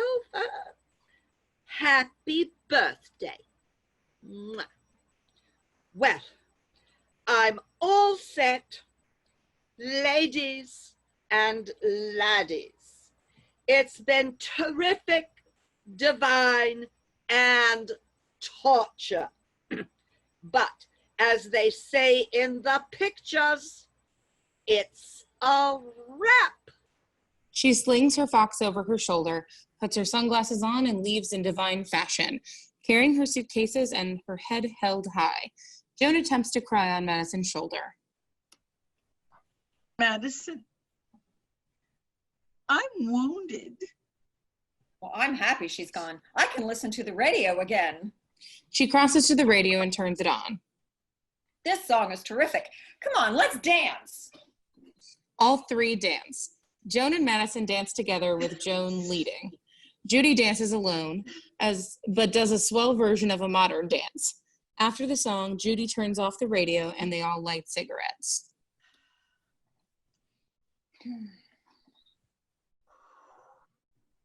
I still got it. I started off as a hoofer. Hooker? Ooh, I'll be right back. Pretending to be slick, Joan prances to the kitchen. I'm so glad you came back. We still have a book to write. Are you really in love with Tennessee? No, it was a one-night engagement. Joan comes into the room with a lit birthday cake. Happy birthday, Judy!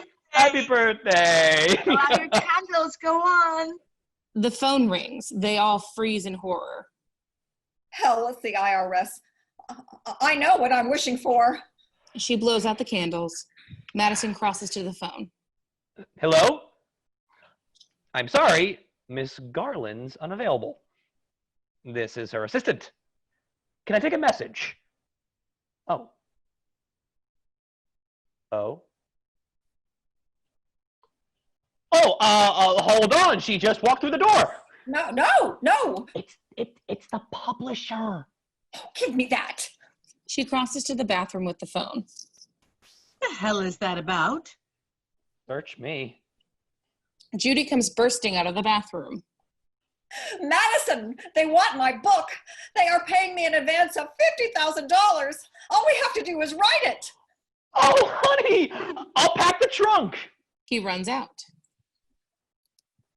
Understand. See, Madison and I have been secretly writing a book. A book? My autobiography. But you can't just leave. You ran up my phone bill sky high. Madison comes back with the trunk and parks it by the door. I'll mail you a check. This isn't the goddamn Plaza Hotel. We're all packed. Honey, when we get to California, remind me to give you a raise. Why? You're my new manager and fiance. Oh, Judy. I love you. Madison runs out the door carrying the trunk. But what about your presents? Oh, I almost forgot. Now I'll have something to hawk. Judy scoops the gifts up in her arm and makes for the door. Joan, let's do lunch real soon. My treat. Judy bows grandly and heads out the door, leaving it wide open. Joan slams the door and begins to scurry around the apartment frantically. She grabs her Oscar, lights a cigarette, and opens a Pepsi. Leeches. Oh, how could I have been so foolish? Lucille, pull yourself together. Don't let them beat you. She crosses to the phone and dials. Hello, Tina. Darling. I'm fine, darling.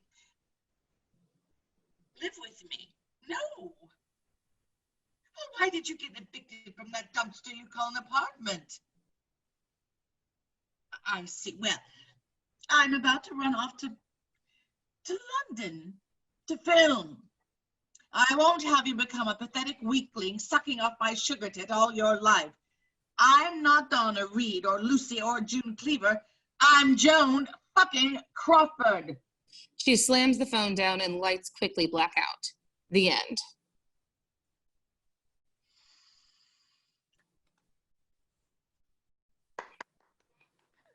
Author! Author!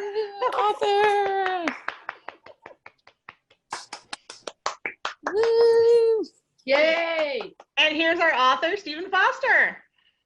Yay, Stephen! You guys were awesome. You guys were really great. Sorry. I'm speechless.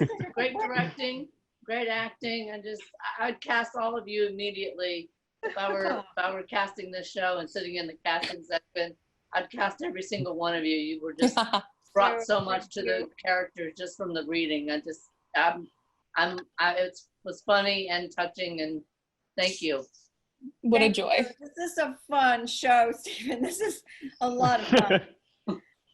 Thank you. Yeah, thank you. Yeah, thank you, Stephen. Thank you. Stephen. If the people who are on with us want to unmute and help us with our discussion about the show, that'd be lovely.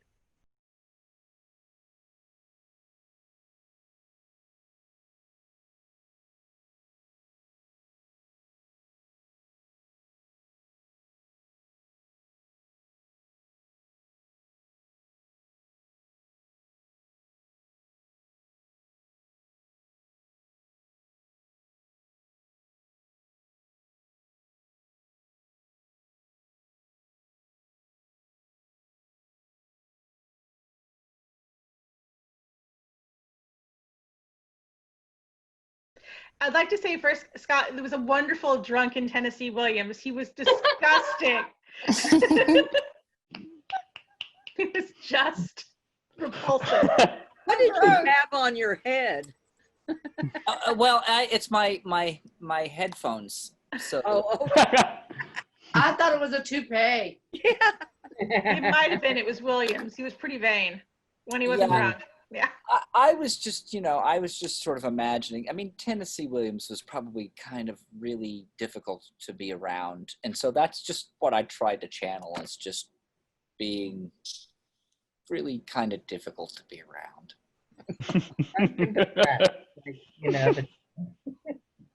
I was in a bar in New Orleans once for a jazz fest, and I ran into an older man. Was in a gay bar, and I ran into an older man who claimed to have known Tennessee Williams. They hung out when they were younger men, and I just, it felt like I was meeting Tennessee Williams. This guy was so eccentric and telling us all kinds of stories, which I'm sure weren't true, but you know, he had that New Orleans drawl, and I'm just like, well, I feel like I'm kind of meeting Tennessee vicariously, but he wanted to take off his belt and whip my friend Dan, who I was standing there with. It was very Why? Oh goodness gracious! I'm sure Tennessee left a part of himself with him. Yeah. What happens in New Orleans stays in New Orleans. Yeah. It's a party town. Yeah. Goodness gracious. So this play is normally done with drag drag impersonators. Oh, okay. Oh. I think it actually works with bio women as well, specifically because I think they bring a different level of bitchy to it. You know, drag I bitchy is agree. one thing. What are you trying to say, AJ? Nothing. I'm not good with words.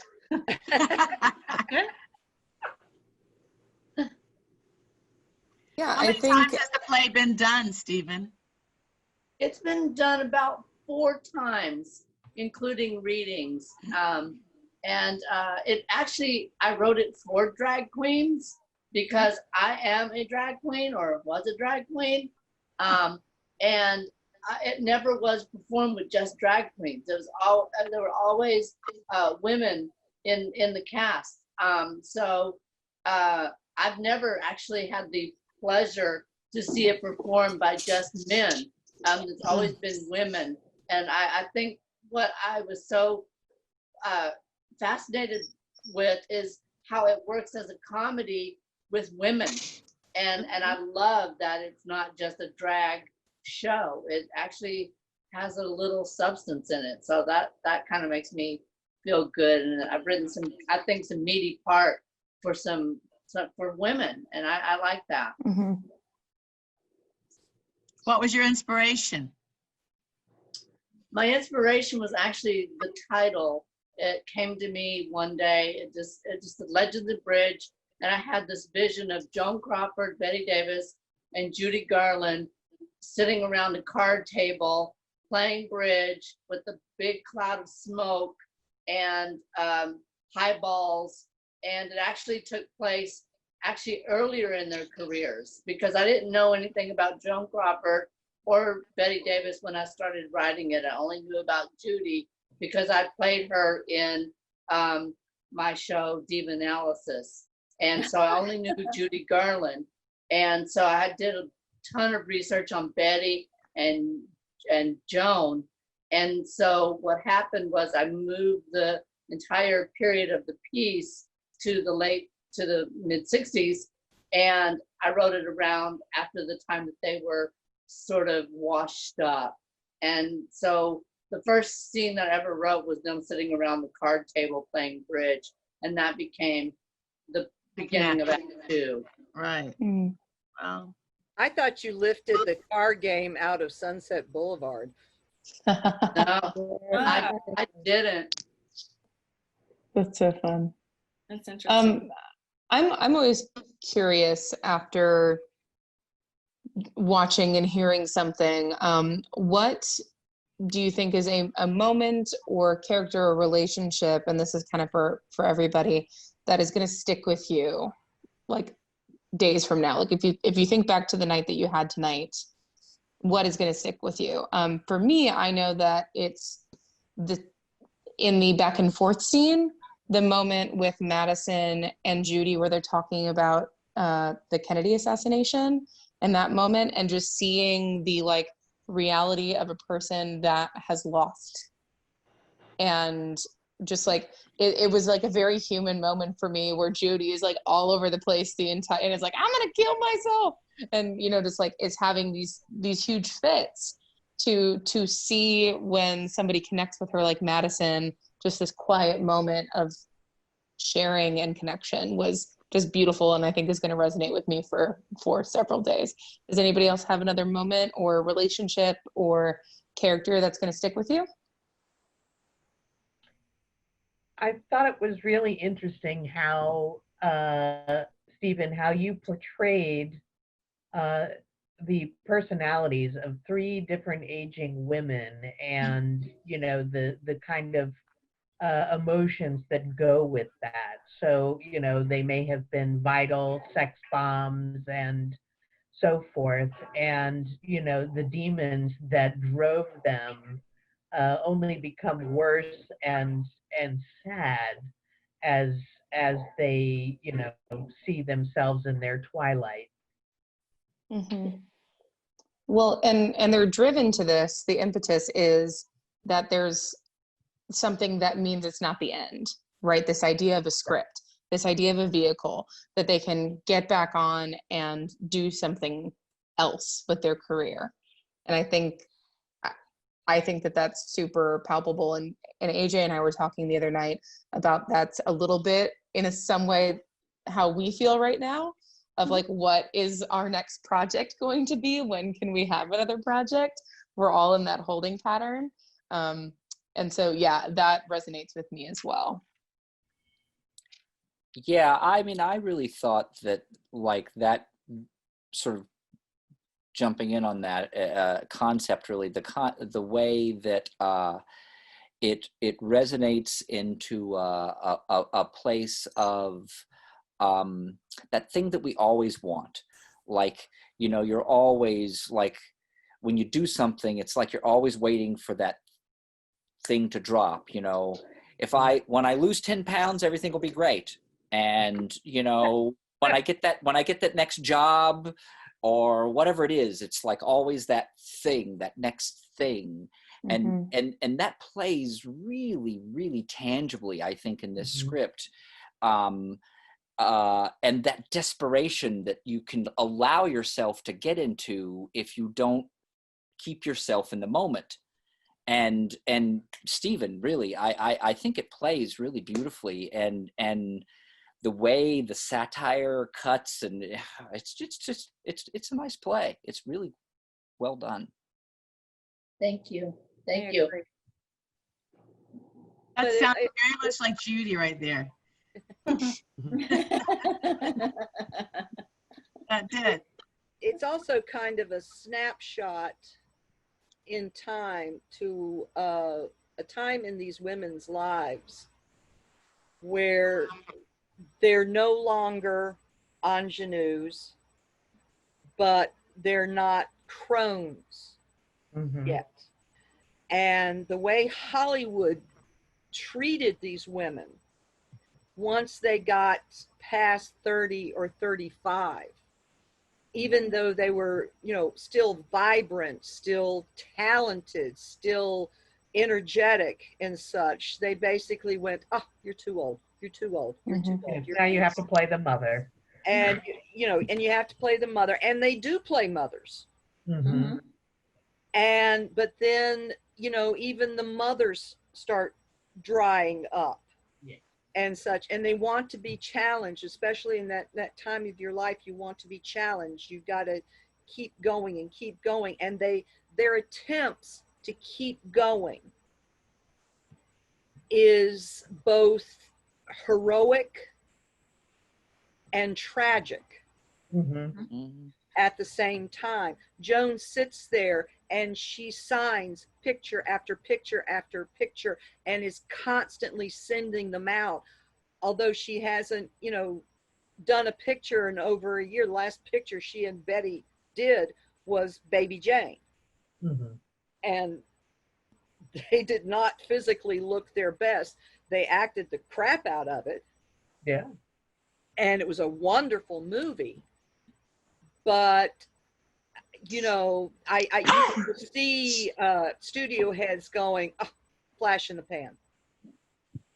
Yeah. It was a fluke. Yeah. Yeah. You know, we're still not going to cast, you know, older women. Right. Yeah. And such. And it reflects a bit to what is happening today with people of people of color, you know, being on stage or being in positions of authority and such, and being able to make decisions, and somebody giving them that foot in the door to do that. You know, there are so many areas of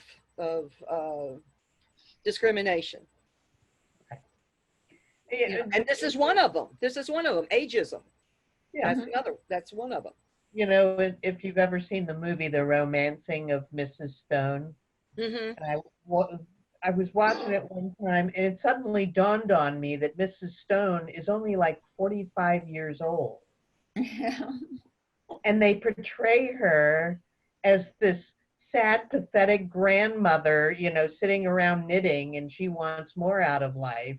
And I'm like, just a damn minute. Absolutely. It's like, man, I was at my peak at 45. I waved bye-bye to that a while ago. 45. Jesus. Yeah. And there's a little bit of, there's a little bit of feeling in there, playing this part. It's just reality. In real life, the parts for older actresses reduce. There's not as many. You can't be the chorus girl anymore. And you gotta be the maid or the grandmother. Yeah, exactly. I mean, you're their grandmother or the mother, or and I've seen a lot of really good plays lately, but they're good if people cast up, if people cast, with older actresses. And so there's a little bit of reality coming in here reading this tonight, because it's like, oh shit, I'm kind of there, so it hurts a bit, but it's different times now, and there's great vehicles out there, and I find them all the time. You just have to dig. And then of course the theater groups have to do them, but there was a little reality in there tonight, a little bit of pain. Yeah. Yeah, but you have to dig for them. You have to dig. You do. You really do. And, right. So the medical show that we're going to write has to be all for older women. Yes. Yes. Yes. So, Stephen, writers. I'm almost done. I'm almost done with the next draft. You and Lily need to write us something nice. Yes, Lily. Lily and Stephen and AJ. See, we don't look our age. Not at all, darling. Not on the stage, we don't. It's the rule of 30 feet. That's what The drive-in movie theater, I'd be beautiful. I could look downright pretty with real makeup. I look like Joan. I actually, when I finished putting this on, I went, that's Joan Crawford.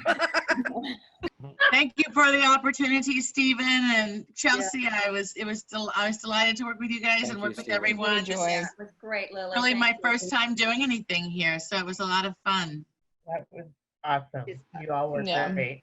Well, everybody, take a look at, we have a lot of upcoming roles, and everything is, we have all our plays chosen up to September, so please check it out. We have lots of roles, lots of fun.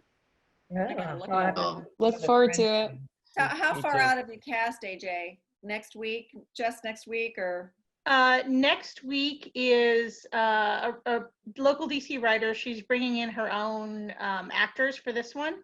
And because it's sort of a specialty casting, we had to. That was the best way to do it.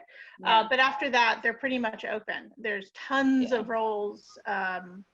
In Lulu, there's tons of roles for men. And after that, there's the hodgepodge of everything. We have an entire month, basically, that's open. All right, guys, thank you so much. Thank you. Thank you all. Thank you. Great working with you. Thank you. Great working with everybody. Bye, Stephen. Thank you, guys. Bye, Stephen. Thank you. Bye, Stephen. Bye, cast. Good job, everybody. Thanks, Chelsea. Thank you again, Chelsea. Bye. Great